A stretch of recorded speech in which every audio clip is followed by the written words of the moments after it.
Yatlayıp doymayı Tanrım şuradaydı mı? Düşün şamayna, düşün şamayna. Tanrım şuradaydı mı? Düşün şamayna, düşün şamayna. Yadımdaki yüzlerim yandı yatırım Tekrar uyup gittim beni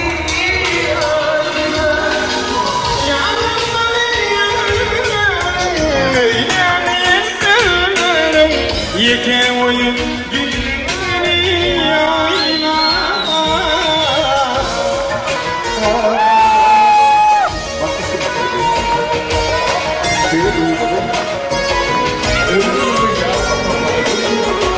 Saçlarla gül yıkadım Boyun yıkadım Siyahıyım patladım Yandım yayla Yandım yayna, yandım patladım. Yandım yayna, yandım yayna. Yandım yayna, süryanıyım sürüm. Yeke oyun gitti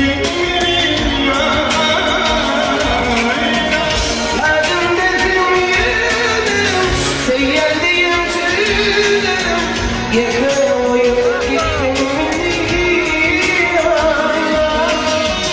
Yakın uyup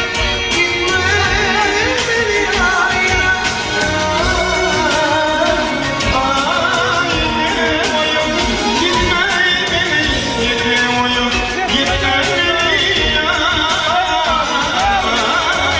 Yakın uyup yakın uyup gitme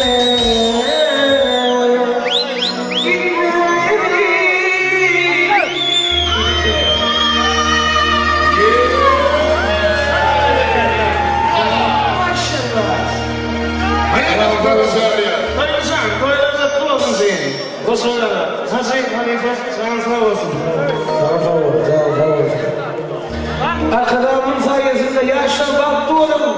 Boşa